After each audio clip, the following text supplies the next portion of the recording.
Welcome back. It's time for Copa America. Yes, as Trevin said, Copa America is finally here. We get to see the USA compete in Copa America against some big quality teams. Definitely better than watching them play in CONCACAF. Definitely some competition out there because, we've seen CONCACAF is ran by the United States for the last 5 years. And obviously we love winning the Gold Cup and, different competitions. It's nice and different Nations League. And, it's nice. But at the same time, we know our issues are not in Copa America. It's the rest of the world that we struggle with. In CONCACAF. Copa America. I'm sorry. Copa America, we'll get on to later. I'm not sure the USA are going to win that, considering the quality of teams that are in it. Do I think we can make a good run at it? I do. I do think we can. I agree. I definitely think we could make a deep tournament run. Yeah. But favorites, no. Hopeful, yes. We'll get to the USA later on as we get to their group, though. Starting off, we're going with Group A. Obviously, Group A. Fantastic. Yeah. High scoring, high tempo. That's what I'm expecting. Like, fun teams to watch. And we all know that Argentina, coming off of the World Cup, are going to try and win this competition like crazy. It's probably, I don't know what Messi's thinking at Inter Miami, but probably, he'll probably play in the World Cup, but probably his last Copa America. You never know. Probably his last Copa America. So I think he really wants to win this one. Obviously, they go into every tournament hoping to win Argentina, but at this point, they really are the favorites. I think it's definitely obvious, and it'd be kind of crazy to not pick Argentina to win. They're going to win this group for sure. Second place in this group, though, I would probably go with Chile. I don't know about Chile, though, because I think Peru, I've seen them play sometimes, and they put up some fights and things like that, Peru. Do I think they can get some results in this group? I do. Yeah. Chile, I don't know. They're just not the Chile of old. That's the Chile true. We've seen win Copa America before. Yeah. Alexis Sanchez, Arturo Vidal, all these great players. Man, it was glory a team. days. It was a team back then for Chile. They're not the team of old for sure. So I really think Canada, with their progression, who's probably I would put them level with Mexico right now as things stand on a footballing level. So I think they'll go through second. Argentina, Canada is my pick.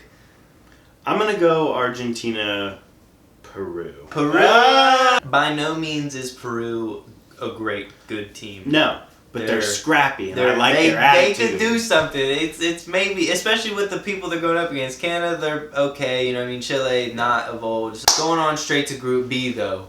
Group B, what are we thinking? This is a really, really tough group, I think. Well-rounded group. This, top to bottom, each team has something that makes them special. Yes. Obviously we know as United States fans, and Mexico is a good team, but they're not a great team. Jamaica, they're a good team. Not a great team. But they're not a great team. Ecuador and Venezuela, they're good teams. They're playing better. They've been playing okay. Ecuador in particular. Ecuador getting better. They are, obviously we see the progression. And this one is so hard to call. Yeah. And that's why, because all four of these teams are so evenly matched on paper. I have the formula. I know what's going to happen already. Okay, quote me right now, Group B. Okay, I'm telling you right now. Everybody's going to be like, Tanner, what are you talking about? Even Trevin, I think, you'll be a little surprised. But I think I know. Okay, obviously, I'm going to go Venezuela. I don't think they're going to get through. I think they'll be going fourth. Yeah. Venezuela, they're too, bad. They're not good. But, maybe they could do something. I just don't see it. They're going fourth. Third, not going through. I'm going Mexico. Mexico are not going to go through. Mexico are out after the group. I'm telling you right now. I really Jamaica think so. and Ecuador. Yep. I think Ecuador is going to top the group. I'm calling it right now. Ecuador, Jamaica, Mexico, other. Can't remember who it was. Anyway, Venezuela. Sorry, Venezuela. But that's just how I see it. I really do. I think Ecuador, they've been playing way better. They got way better players now. I could see them doing something. I agree.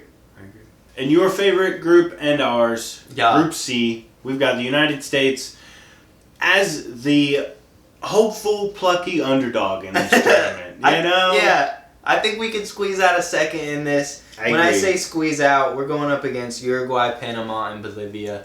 Uruguay, I'll be honest with you. Scary, yeah. They're a really good team. They look really good. They smashed Mexico 4-0. Dude, like, they just clicking. They're clicking on all gears. I don't think that we'll win this group. Like Tanner said, I think it will also... I think we'll also finish second. You know, I don't know. Bolivia does kind of worry me. I mean, Panama, we play Panama all the time. Panama ain't all that, bro. You know, obviously we have some horror stories with them, but at the same time... Fuck Panama. They're just not up to snuff yet. No. So Bolivia does give me some worry, but at the same time, I think and hope that we can really get second. This Uruguayan team under Marcelo Bielsa is gonna get absolutely. It's gonna outclass Gregg Berhalter and the U.S. men's national team on that third match day. So thankfully, I'm really thankful that we get to play Panama and Bolivia before Uruguay. Yes. So hopefully we can get 2 wins right there. I expect 2 wins. I expect 2 wins, and then when you get 2 wins, that means you're automatically through. And if we get second, I'm okay with that because it's up against this Uruguayan team who's very, very good, who could possibly go on and win the tournament. Probably second, third favorites maybe. I honestly love Brazil, but can't really rate them that highly. We'll get to Brazil though.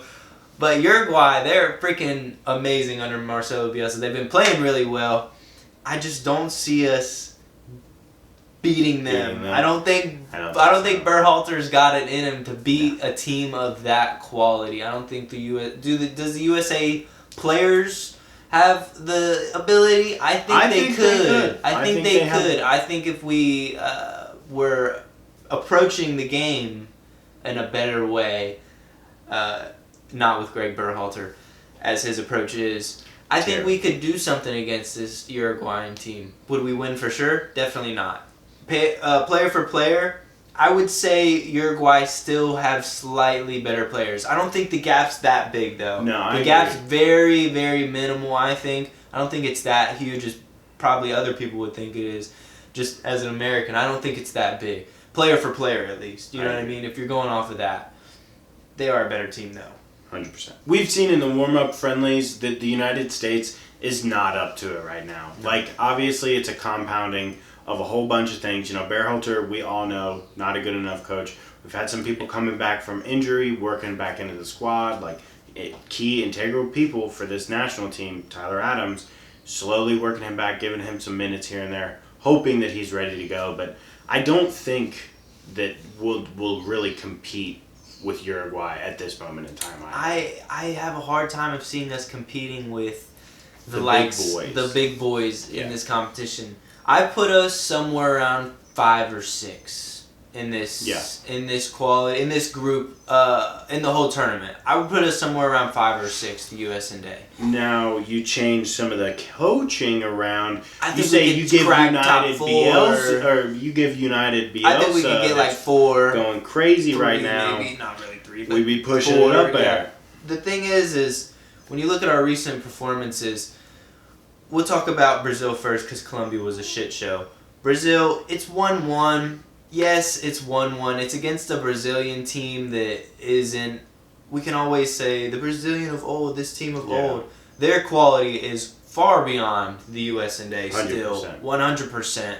So for us to get a game in like that, I think it showed what we can do, our potentials and things like that against these big opponents. But at the same time, I feel like we were handcuffed by some of the tactics and some of the decisions that were made by our wonderful coach. I mean, I don't think that this team has fully found its identity. It doesn't have a way to sit back and rely on something that they've had that they can all, get behind and they can hunker down and take a point out, or they can get that last minute goal. They just don't have it to me. This USA team, we're in my opinion, on paper at least, the best we've ever been. Yeah, but 100%. But I'm not satisfied. We're not doing the things that the teams of old, who you would say, and I think anyone, even those players then, would say they're not the quality of players that we have now, 100%. right? And the fact that we can't do at least as good, or if not better than those players who weren't as good as they are now on paper. What does that come down to? I think it comes down to a failure of an MLS coach that we hire. And the failure of the national team directors and the higher-ups for not creating a better soccer culture around the United States and trying to actually bring in somebody that would get the fans behind them and really emphasize their passion that they have, that we all have, but they just don't have for some reason. And the only reason this guy still is in the job is because he's able to beat Mexico, a absolutely shit show Mexico, who it's probably one of the worst Mexico teams we've seen in a long time, this Mexico team. You think of the past Mexico teams and players they have, it's nothing like what they have now. They were way better then. So, yeah, you beat them, who they're not up to it at all, but you're gifted the best U.S. men's national team roster pretty much ever. Yeah. On paper. Ability-wise, yeah. We need to see more. And we say this because we go against Colombia. 5-1. Again, top teams, Gregg Berhalter, want to specify this, absolutely can't do it. Unless it's Mexico, we're not going to do it. We have a shit record against actual good opponents in the world who are not Mexico. It's insane. And yet again, we see Colombia, who's on like an insane winning streak, going crazy. They bust our ass. Deservedly. Absolutely. They played fantastic. I mean, Diaz, I don't like him for Liverpool, but at the same time for Colombia, he just does so well. Like, he's just such a good player for them. Yeah. He's such a key part to that team. And, like, we'll just go right into Group D. We'll go into Colombia. Yep. You know, Colombia has come into this tournament, in my opinion, as the clear-cut number 2. Yes, they were a dark horse team a couple of weeks ago, a couple of months ago. They were not a huge favorite by any means, but at this point now, they're an easy number 2 right behind Argentina. Yeah. And that gap is closing every game they play. Brazil, you see them in that group as well with Colombia. Brazil are not playing that great. You tie US and A, not that good of a look for Brazil. No. You know, good look for USA. Makes us look all right. It's a decent result for us. But you think about Brazil, a tie against USA, Ronaldinho coming out saying some things he does. You know. Yeah. In this group, though, Paraguay and Costa Rica, I do think Brazil will get second and Colombia will get first, or vice versa. Honestly, I don't know. Maybe Colombia doesn't get the first spot, just could maybe they catch a draw. Yeah. And then they stay unbeaten, but they get a draw. Who knows? And Brazil just, I expect Colombia and Brazil. I honestly think they would draw. I could see that. I think they'll draw, and then it'll just come down to the other 2 games. Yeah. Who wins 2 and who wins 1 and draws 1. So that's, I mean, you're not going to see Paraguay and Costa Rica. 99% chance. They're not going to be in the next round. Obviously, you'll come back to this and both of them go through, but like they're not going to. So I mean, Paraguay, Costa Rica, pack your bags down. Please. What a statement it would be to see Canada go farther than the USA. That would be insane. With Jesse Marsch as their manager, the guy they said no to. The guy that said we want Berhalter. They said you're not better than this horrible coach. You're not better than Gregg Berhalter. That's 100% what they said. Yeah. That's literally. That's I what mean, they it's not decided. word for word, bar for bar, but that's what they decided. That's what the thought is. You pick somebody, and you pick somebody over somebody who wants the job. You're telling them, no, this guy is better. He's a better quality manager than you. So it's gonna be interesting to see Jesse Marsch take a Canada team, see what he can do in his first tournament with them. That's all we got for our Copa America preview. We'll get into the Euros. We like the Euros, but we'll get into that when the time comes. Knockouts. We'll really dive into that. But come back for every Copa America match day, match week, group stage, round of knockouts, everything. US and A. 100%. We'll be back.